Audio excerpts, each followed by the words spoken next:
Et j'ai beaucoup travaillé en fait l'alliance de la poésie et de la musique. Et là, c'était un enregistrement qu'on avait fait de musique qui a été mixé après avec une interprétation donc de poésie qui a elle-même été faite par Dominique Paturel, que vous connaissez bien, je pense, le comédien. Et nous, c'est un travail compliqué que d'essayer de mêler les deux. On sait que évidemment la poésie à l'origine était chantée et tout cela paraissait naturel, mais aujourd'hui c'est un travail complexe que d'essayer de mêler le rythme de la poésie et celui de la musique en même temps.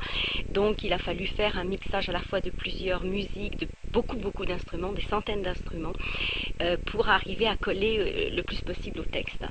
Bon, et là nous écoutions un extrait de l'opus 34 numéro 3, à savoir une valse de Chopin. Vous avez d'ailleurs plusieurs disques à votre catalogue, parus chez REM à Lyon, avec du Chopin d'ailleurs je crois. Du Chopin, du Beethoven, du Debussy, qui sont effectivement, bon, il y a la totalité quasiment des valses de Chopin. Sur Debussy, il y a des extraits aussi de Beethoven, mais j'ai pas fait d'intégrale, comme on dit. C'est-à-dire que j'ai pas fait de...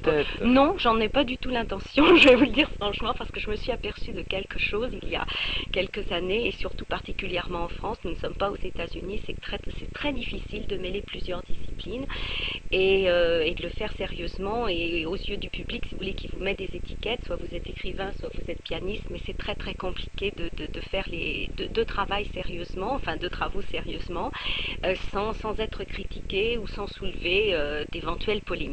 Et donc j'ai toujours mis de toute façon l'écriture en premier, qui est quand même la création pure, je dirais, comme je ne suis pas compositeur mais simplement interprète, un humble interprète, et donc l'interprétation comme un repos de l'écriture et qui vient aussi le compléter, car quand vous écrivez, que ce soit poésie ou que ce soit texte, il est évident que quand vous êtes musicien, je pense que ça se sent dans l'écriture, dans la manière dont vous phrasez les mots, enfin les propositions. Comment vous faites dans l'année alors, Violaine Van Hayek, parce qu'il y a les fouilles? Organisation. J'allais dire organisation.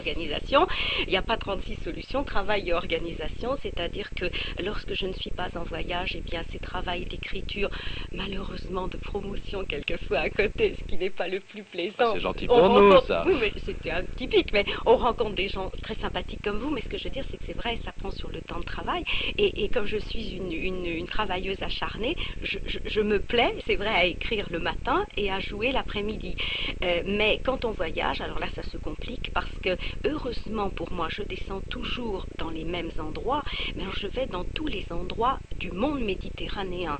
Et donc je descends toujours aux mêmes endroits, si bien que j'ai toujours soit des amis, alors quand je dis amis, c'est soit des gens du pays, soit tout simplement des hôteliers qui vraiment très gentiment mettent à ma disposition tout ce dont j'ai besoin pour travailler. Commencer par un piano. Voilà, commencer par un piano, mais ça peut être aussi un ordinateur pour archiver tout ce qu'on trouve sur les lieux de fouilles, enfin absolument tout. Et ça c'est formidable parce que vous partez de chez vous, vous arrivez à Luxor ou vous arrivez au Caire et vous êtes comme chez vous. Alors à partir de là, il n'y a plus de problème, il n'y a plus qu'à voyager. Dites-moi, les pianistes, alors vous regardez comme une archéologue, comment les archéologues regardent la romancière? Ah, écoutez, là c'est une question compliquée parce que heureusement pour moi, je suis sauvée, j'ai fait des études de lettres classiques, une agrégation de lettres classiques et de grammaire, ce qui me sauve parce que j'ai fait ce qu'on appelle des études sérieuses. Alors si je n'avais écrit que des romans sur l'Égypte, on aurait dit mon Dieu, elle raconte n'importe quoi, j'aurais eu tous les spécialistes qui me seraient tombés par raccourci sur le dos, et puis non, finalement ça se passe très bien parce que j'ai écrit à la fois des livres universitaires à côté de ces livres comme les histoires d'amour des pharaons, au titre un petit peu trivial, mais encore une fois, qui demande quand même un travail de recherche très complexe. Pour vous donner une idée là, parce que c'est quand même un scoop, c'est quand même formidable, actuellement à Luxor, on ouvre de nouvelles tombes de rois et de nobles. La tombe d'Aménophis II, la tombe de Taouzert, qui étaient donc des pharaons et des pharaones très importants, et ces tombes ont été restaurées. Or, pour 1999, cette année, pour l'année prochaine 2000, l'Égypte fait un effort considérable, toutes ces tombes vont être ouvertes au public.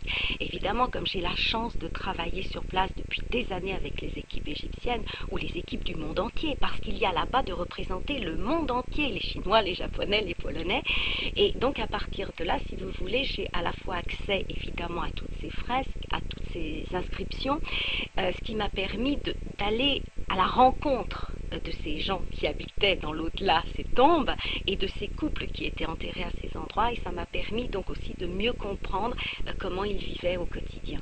Tiens, à propos de tombes, on va mettre un petit extrait d'Aïda, la scène finale qui se passe, comme de bien entendu,